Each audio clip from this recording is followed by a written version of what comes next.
Chers amis, bonjour.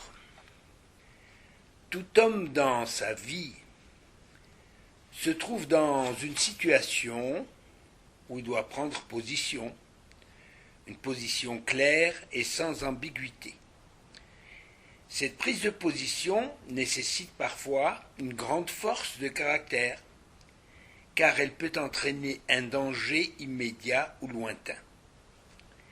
C'est ce problème qui se pose dans la paracha Shelach Lecha, aussi bien à Josué qu'à Caleb. Le comportement de Caleb n'exclut pas celui de Josué, mais il passe par des détours que nous allons découvrir. Et tout d'abord, dans quelles circonstances le danger va se présenter devant les deux hommes sans qu'ils aient possibilité de fuite ou de protection? Les enfants d'Israël arrivent face à la terre promise. Cette terre n'est pas seulement promise, elle est donnée en toute propriété au peuple d'Israël par l'Éternel. La terre est promise, mais il faut en prendre possession, car la terre est présentement occupée par différentes peuplades. Ici, une parenthèse s'impose. Si le pays de Canaan est occupé, en vertu de quel droit déposséder les Cananéens pour installer le peuple d'Israël à leur place? En d'autres termes, qu'est-ce qui justifie la promesse divine faite à Abraham? Abraham lui-même s'était fait la réflexion, comme il est écrit, « Ve'aknaanias ba'aretz » le Cananéen est dans le pays, alors qu'il pensait que le pays était vide. Et lorsqu'Abraham donc arrive dans le pays, il s'aperçoit qu'il est occupé. Cette situation n'a pas empêché Abraham de croire en la promesse divine et de juger bon d'acheter une parcelle de terre pour enterrer Sarah, pour avoir déjà un pied dans le pays en attendant la réalisation de la promesse. La réponse à cette interrogation se vérifie au cours de l'histoire. La terre de Canaan a été choisie par l'Éternel pour y faire résider sa présence. La terre d'Israël est donc une terre sainte, et la sainteté de la terre exige une conduite morale de la part du peuple qui l'habite.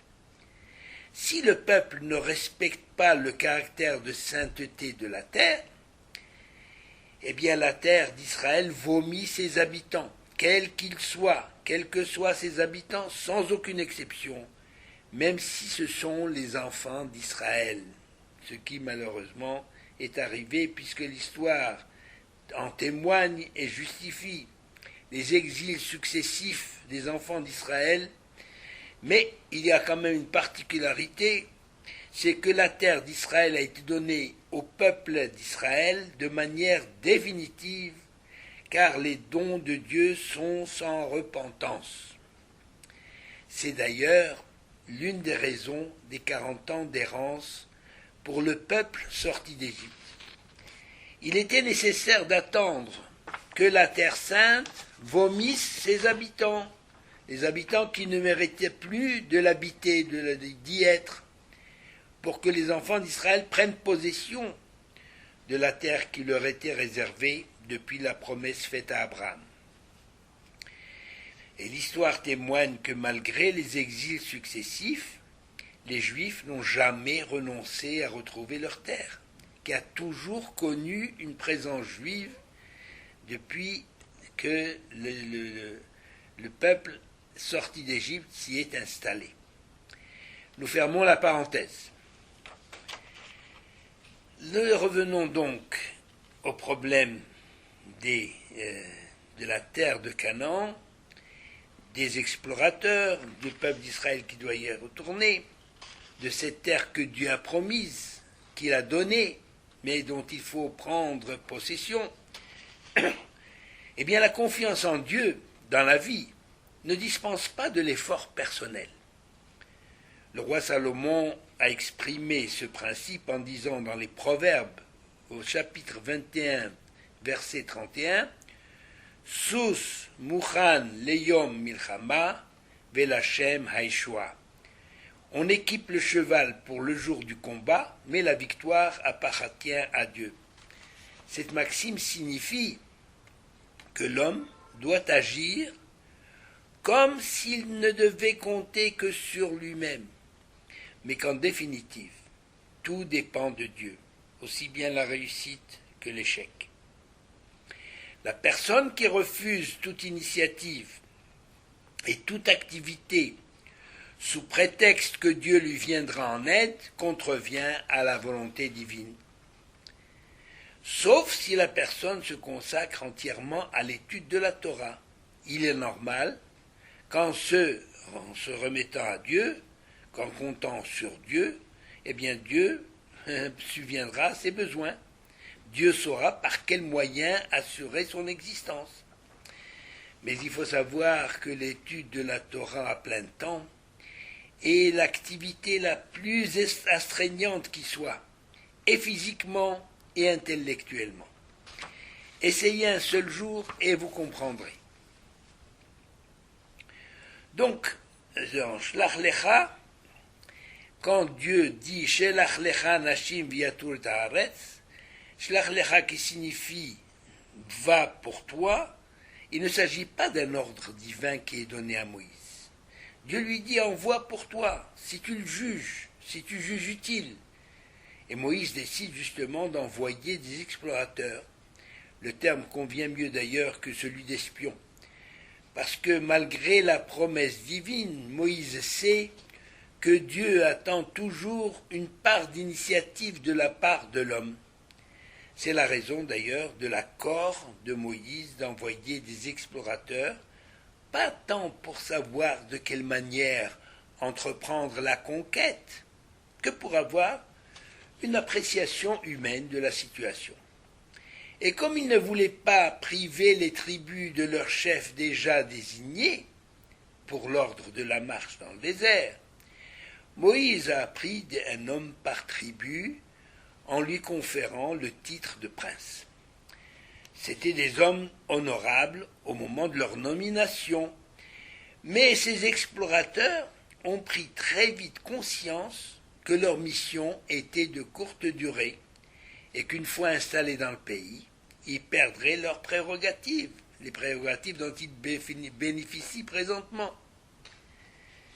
Or, parmi les explorateurs désignés, figuraient deux personnalités de premier plan. Josué, qui était le serviteur de Moshe Rabbeinu, et Caleb, qui était le beau-frère de Moshe Rabbeinu. De retour de leur mission, les explorateurs donc vont rendre compte de ce qu'ils ont vu, mais ils rajoutent leurs sentiments personnels, le tout dans un esprit défaitiste, avec des appréciations pessimistes, ce qui n'était pas de leur ressort, car un bon espion doit se contenter de rapporter le plus fidèlement et le plus objectivement les résultats de ce qu'il a pu observer. Ce n'est pas à l'espion d'évaluer la situation et d'en tirer les conséquences. Il y a un bureau pour cela. Or, 10 des explorateurs faillirent à leur mission en disant du mal du pays, en décourageant ainsi le peuple qui se mit à pleurer, à se lamenter et à se dresser contre Moïse. Ces 10 explorateurs commencèrent par dépeindre l'excellence du pays. Mais ils ajoutèrent un mais malheureux, qui a transformé le message enthousiaste en désastre, en disant « Mais il est puissant le peuple qui habite le pays, et les villes sont grandes et fortifiées, et même nous avons vu des géants, nous étions à leurs yeux comme des sauterelles. » Bref, au lieu de se cantonner dans leur rôle d'observateurs, ils se sont érigés en conseillers et en stratèges, en achevant leur rapport par un point de vue peu encourageant, en disant que le pays qu'ils ont exploré est une terre qui dévore ses habitants. Devant tant de mauvaise foi, la réaction de Caleb ne s'est pas fait attendre. Mais qui est Caleb? Caleb est un personnage de premier plan dans l'histoire de notre peuple, au sein duquel il jouissait d'une autorité d'autant plus grande qu'il était le beau-frère de Moshe Rabbeinu, dont il avait épousé la sœur, Myriam. Tout le monde se souvient de l'action de Myriam en Égypte, où elle s'était opposée avec un courage inouï au projet funeste du pharaon qui voulait tuer tous les nouveau-nés dans le Nil. Douée d'un sens prophétique et animée d'une confiance extraordinaire en la destinée d'Israël, Myriam a su communiquer son esprit et ses dons à son époux, d'où le comportement de Caleb dans l'épisode des explorateurs. Caleb était l'un des chefs les plus en vue de la tribu royale de Juda. Caleb avait beaucoup appris sur la psychologie des foules, suite à l'événement au cours duquel malheureusement son fils Hur a payé de sa vie pour avoir voulu s'interposer et empêcher la confection du veau d'or, comme cela est rapporté dans le Midrash. Il va donc user de ruse et faire croire aux explorateurs qu'ils pensaient comme eux et étaient de leur côté. En réalité, il attendait le moment propice pour leur faire entendre raison. Ce moment se présenta lorsque les explorateurs firent leur rapport désastreux. Il est écrit dans la Torah, Vayahas Caleb. Caleb les fit taire, mais c'était pas facile. Il avait une voix puissante et il a tenté de les faire taire. Mais en fait, lorsque les explorateurs croyaient que Caleb allait renchérir dans leur sens, ils imposèrent le silence à la foule et lui laissèrent la parole. En effet, le silence fut complet dès qu'il a prononcé cette phrase. « Croyez-vous que c'est seulement ce que nous a fait le fils d'Amram ?» désignant Moshe Rabbeinu sur un ton de mépris, sans même daigner le nommer. Mais au lieu de proférer des calomnies contre le chef d'Israël, Caleb s'est lancé dans un discours pour rappeler les nombreux miracles accomplis par l'Éternel. Puis, sur un registre plus rationnel, il a essayé de démontrer que Hachem ne se serait pas fatigué à accomplir tous ces miracles pour finalement tuer le peuple dans le désert, et qu'en fait, si le peuple avait confiance en la toute-puissance de l'Éternel, eh bien Hachem n'aurait pas manqué de moyens pour le faire entrer dans le pays où coule le lait et le miel. Et Caleb a ajouté, « Si nous ne craignons pas nos ennemis, nous n'en ferons qu'une bouchée. » Malheureusement, la foule montée contre Moïse et Aaron ne l'entendait pas de cette oreille. Non seulement la communauté d'Israël n'accepta pas ce genre de discours, mais elle s'apprêta à lapider les deux orateurs, Caleb et Josué. À ce moment, la nuée divine est descendue sur eux, et elle a empêché les rebelles de réaliser leurs funestes intentions. En fait, c'est Caleb qui avait pris la parole, car Josué avait adopté une attitude de réserve.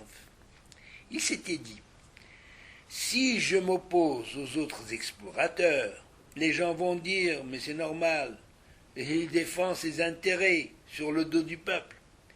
En effet, tout le monde savait que Josué était déjà désigné pour succéder à Moïse. Et alors le verdict divin ne se fait pas attendre. Aucun des hommes sortis d'Égypte n'aura ce bonheur de prendre possession de la terre promise. Seuls Josué et Caleb auront cette joie.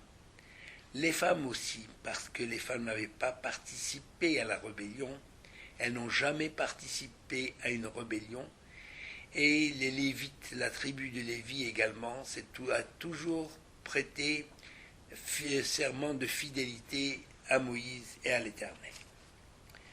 sauf bien entendu, il y a eu un incident dont on va parler la semaine prochaine, c'est Korach qui était Lévi également. Mais en dehors de cet incident qui est significatif, il y avait toujours une fidélité dans son ensemble de la tribu de Lévi à Hachem. Donc, le verdict, c'était qu'aucun des hommes sortis d'Égypte n'aura ce bonheur de rentrer dans le pays, sauf ceux que j'ai cités. Et le texte ajoute, au chapitre 14, verset 24, c'est Dieu qui parle, pour mon serviteur Caleb, attendu qu'il a été animé d'un esprit différent et qu'il m'est resté fidèle, je le ferai entrer dans le pays, et sa postérité possédera le pays. Rachi nous explique la déclaration divine en écrivant « Caleb fut animé d'un esprit double, c'est-à-dire l'un qui s'exprimait par les lèvres et l'autre par le cœur. Aux explorateurs, il avait dit « Je suis avec vous dans le combat », mais dans son cœur, il avait décidé de dire la vérité malgré le danger qu'il courait. C'est grâce à ce double jeu qu'il a eu la possibilité de parler et de faire taire la foule. On peut comprendre aussi qu'il a été animé d'un esprit différent, comme le dit le texte, c'est-à-dire le texte dit d'une façon plus exacte, l'esprit autre, il a été inspiré par Ruach Acheret, c'est-à-dire Dieu a fait allusion à l'influence bénéfique exercée sur lui par sa femme Myriam. Le Chafetz Chaim, dans son ouvrage Shmirat HaLashon, explique la différence d'attitude de Josué et celle de Caleb. Lorsque Josué fut nommé par Moïse pour faire partie des explorateurs, Moïse a tout de suite pris la précaution de prier pour lui et de lui donner sa bénédiction en lui changeant son nom de Hoshéa en Yehoshua, c'est-à-dire lui ajouter un yud du tétragramme pour le protéger du mauvais œil et du mauvais conseil des explorateurs. Les deux noms, bien entendu, signifient Dieu sauvera, que ce soit Hoshéa ou Yehoshua, mais Yehoshua est plus fort et plus important car il comporte 2 lettres du tétragramme, Yud et He au début, Yehoshua, allusion à la guerre décrétée contre Amalek, dont la victoire marquera la plénitude de la gloire divine. Kiyad al-Kessia. Josué était donc immunisé contre les déviations des explorateurs, tandis que Caleb, lui, il a senti le besoin de chercher une protection en allant sur les tombes des patriarches. C'est la raison du détour qu'il a fait par Meharat HaMachpelah lorsqu'il était à Hebron pour prier. Caleb est allé prier sur les tombes des patriarches, comme le font encore aujourd'hui de très nombreux juifs qui vont en pèlerinage sur les tombes des tzadikim pour invoquer leur médiation auprès de Hachem. Caleb nous a montré que la volonté de l'homme et l'investissement de tous ses moyens ne suffisent pas pour la réussite d'une entreprise difficile. Il lui faut en plus la protection et la bénédiction divine, que l'on peut d'ailleurs obtenir soit directement par la prière, soit par l'intermédiaire des tzadikim. Selon l'idée admise dans la tradition juive, tzadik gozer ve'Hashem mekayem. Dieu accède à toute décision prise par un tzadik, par un saint homme, même si ce saint homme n'est plus de ce monde. C'est pourquoi les gens vont sur les tombes des tzadikim. Mais il y a une autre raison importante qui anime le cœur et l'esprit de Caleb lorsque les explorateurs sont arrivés dans la région de Hebron. À propos du verset de 13-22 du texte, il est écrit « Ils montèrent du côté du midi et parvinrent jusqu'à Hebron, où demeurait Sheshai, Achiman et Talmaï, descendants d'Anak, c'est-à-dire que c'était des géants. Le verbe vayavo est au singulier et non pas vayavo ou. Pour quelle raison ce verbe est au singulier, qui sont parvenus auprès, ils montèrent du côté du midi, il faudrait dire, il arriva jusqu'à Hebron, parce que justement seul Caleb a eu le courage de pénétrer au cœur de cette région qui était habitée par des géants. Les autres explorateurs n'ont pas osé s'approcher. Et Caleb, justement, pourquoi il est entré dans cette région, il tenait à aller sur la tombe des patriarches pour insister aussi, pas seulement pour prier, mais pour insister sur le fait que la terre d'Israël était déjà propriété du peuple d'Israël et que la conquête de la terre n'était qu'un retour du peuple à son pays, dans lequel ont séjourné Abraham, Isaac et Jacob, avant de s'installer momentanément en Égypte, à cause de la famine. Cette action symbolique a valu à Caleb d'être récompensé par l'attribution de Hebron en héritage lors du partage du pays par Josué. Selon le traité Baba Batra 122a, cette attribution ne fut pas le résultat du tirage au sort, comme pour les autres tribus, mais l'expression de la volonté divine. Il en est de même de Josué, qui a reçu la région d'Éphrate. Malgré l'ordre donné par Moïse aux explorateurs, ceux-ci se contentèrent de ramasser des fruits secs qu'ils pouvaient dissimuler dans leurs sacs, parce qu'ils n'avaient pas confiance dans leur mission. Ils avaient peur, et ils n'avaient pas confiance, et ils doutaient d'eux-mêmes. Et c'est arrivé près d'un vignoble, parce que c'était justement la saison des raisins. Il a fallu l'intervention musclée de Caleb pour les décider à couper un sarment de vigne tellement lourd qu'il fallait 8 hommes pour le porter. Il leur a dit, ou vous prenez les fruits, ou je vous tue, ou vous me tuez. Et ils ont eu peur, ils ont pris les fruits. Dans le rapport de leur mission, les explorateurs vont se servir de ce symbole, de cette grappe, de ce sarment de vigne, pour décourager le peuple en disant, le pays que où nous avons été envoyés, eh bien, vraiment, c'est un pays qui ruisselle de lait et de miel. Et d'ailleurs, regardez, voyez son fruit. En ajoutant, mais les habitants sont dans la même proportion. Ils sont puissants, nous ne pouvons pas les vaincre. Et le peuple découragé se mit à pleurer. À l'évidence, les explorateurs n'ont fait que rapporter la vérité. Le pays est bon, ses habitants sont puissants, et Josué et Caleb ne pouvaient pas dire le contraire. Mais la réalité est ce qu'elle est. Mais la réalité est ce qu'elle est, c'est vrai. Mais ce que l'on fait de cette réalité peut déboucher soit sur le bonheur ou le malheur, mais déjà parfois sur le plan psychologique. On va s'expliquer clairement. Les histoires de la Torah, en quoi nous intéressent-elles? Le monde change constamment. Alors à quoi bon recenser le passé? Eh bien c'est là justement le secret de la pérennité du peuple juif, c'est la continuité. Pour le judaïsme, le passé révèle l'avenir. On dit Maaseh Avot Siman Labanim. Les actions des pères, leurs tribulations sont un signe pour les enfants. Mais l'avenir aussi s'explique par le passé. Comme il est écrit dans Azinu, s'ils étaient sages, ils penseraient à ce qui leur arrivera. C'est-à-dire que l'avenir, eh bien justement, explique le passé, est expliqué par le passé. Et s'ils pensent, s'ils voient, consultent le passé, ils vont comprendre ce qui va arriver dans l'avenir. Cette unité dans le déroulement de l'existence est justement un atout extraordinaire qui confère aux enfants d'Israël cette espérance génératrice d'équilibre et d'harmonie.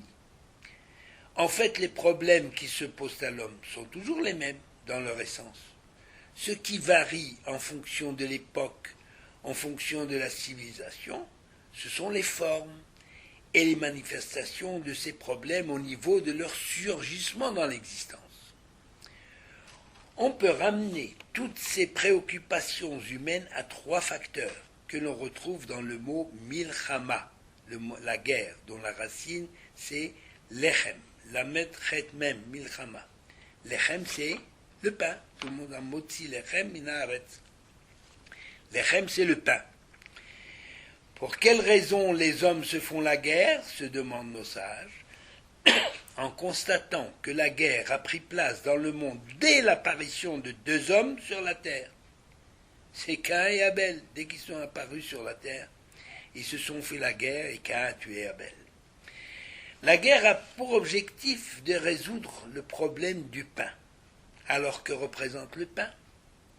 Selon la Torah, l'Echem est le symbole de trois domaines des préoccupations humaines depuis la création du monde et jusqu'à la fin des temps. Le pain, c'est d'abord en premier lieu des problèmes économiques, c'est-à-dire la subsistance. En second lieu, le pain, c'est le problème religieux, la place de la religion dans le monde. Et enfin, le pain, c'est le problème de la femme. On va voir, tout cela est suggéré dans la Torah. Le pain, c'est donc le problème économique. Le problème, c'est le problème religieux, parce que selon le problème économique, tout le monde comprend lorsqu'on dit manger son pain, etc., gagner son pain à la sueur de son front. Il s'agit donc des problèmes pour la subsistance du peuple, la subsistance du monde, des hommes en général. Le problème religieux, c'est, selon le Midrash, lorsque Caïn et Abel ont commencé à discuter, parce qu'il dit, lorsqu'ils étaient dans les champs, ils se sont dit, mais on ne sait pas ce qu'ils se sont dit, mais d'après le Midrash, ils se sont dit trois choses. Ils ont parlé du pain, donc les problèmes économiques, et tout ce qui va avec, on va le voir. Et ensuite, le problème religieux, chacun disait qu'il voulait que le temple soit construit sur son territoire. Allusion au passage, quel rapport du pain avec la religion? Eh bien, on trouve dans les Nombres 28, 1, 8, c'est un passage qu'on lit tous les jours.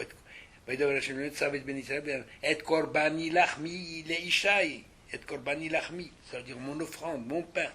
Le pain désigne de manière imagée les sacrifices offerts sur l'autel du sanctuaire.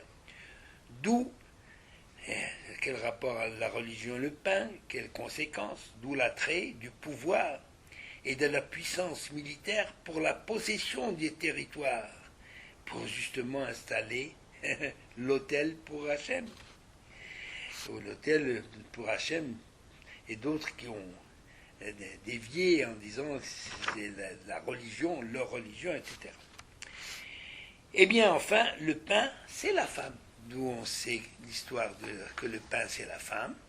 Bien, dans l'histoire du récit de Potiphar, qui nomme Joseph intendant sur tous ses biens, sauf le pain qu'il mange, c'est-à-dire sa femme.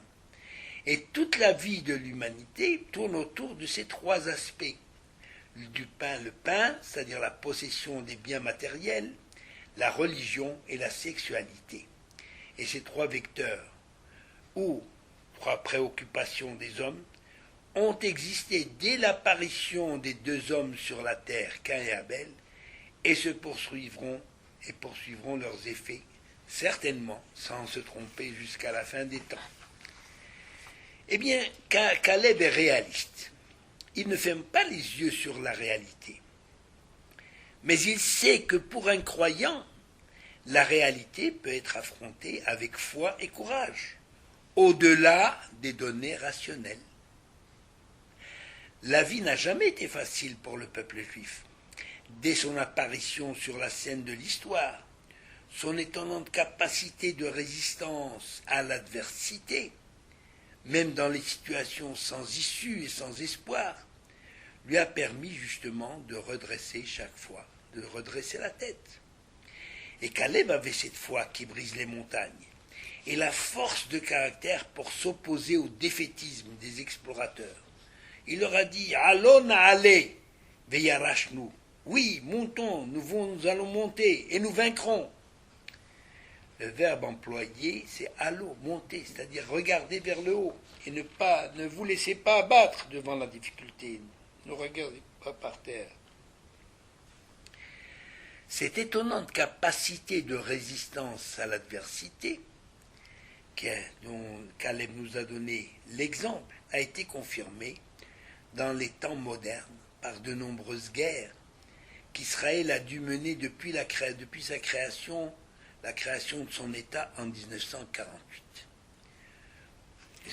Rappelez-vous, au début, les antisionistes et les sceptiques parmi les Juifs pensaient et disaient « Mais ils n'arriveront jamais à créer un État face à tant de pays arabes hostiles et à la mauvaise volonté des Anglais, puissance mandataire qui a choisi le camp adverse. » Ils, entre guillemets, et ce sont justement ces pionniers, comme si le problème ne concernait pas tous les Juifs de manière également. Et de fait, sans armée, sans matériel, sans soldats entraînés et sans réserve, écrasés par un blocus sur les armes et en infériorité numérique criante, les pionniers ont renversé la tendance et sauvé le jeune Israël dans des faits d'armes glorieux, au-delà du raisonnable.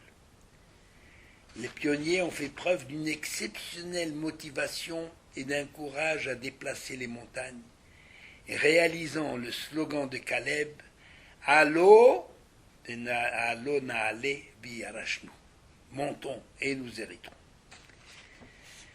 Malheureusement, du temps de Moïse, le peuple découragé par les explorateurs n'a pas suivi la devise de Caleb, qui animera le peuple juif par la suite jusqu'à ce jour.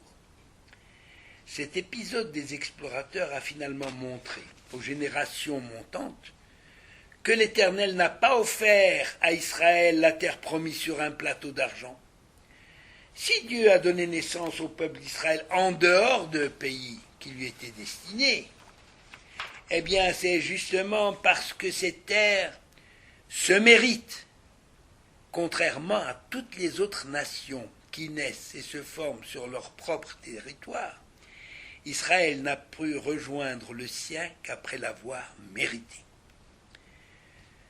On retrouve Caleb d'ailleurs une seconde fois dans le rôle d'espion cette fois-ci. Son amour pour la terre d'Israël, son intelligence et son dévouement à la cause d'Israël le désignaient tout naturellement pour cette tâche délicate. Accompagné de Pinchas, un autre homme plein de zèle pour son peuple, leur mission fut une réussite totale.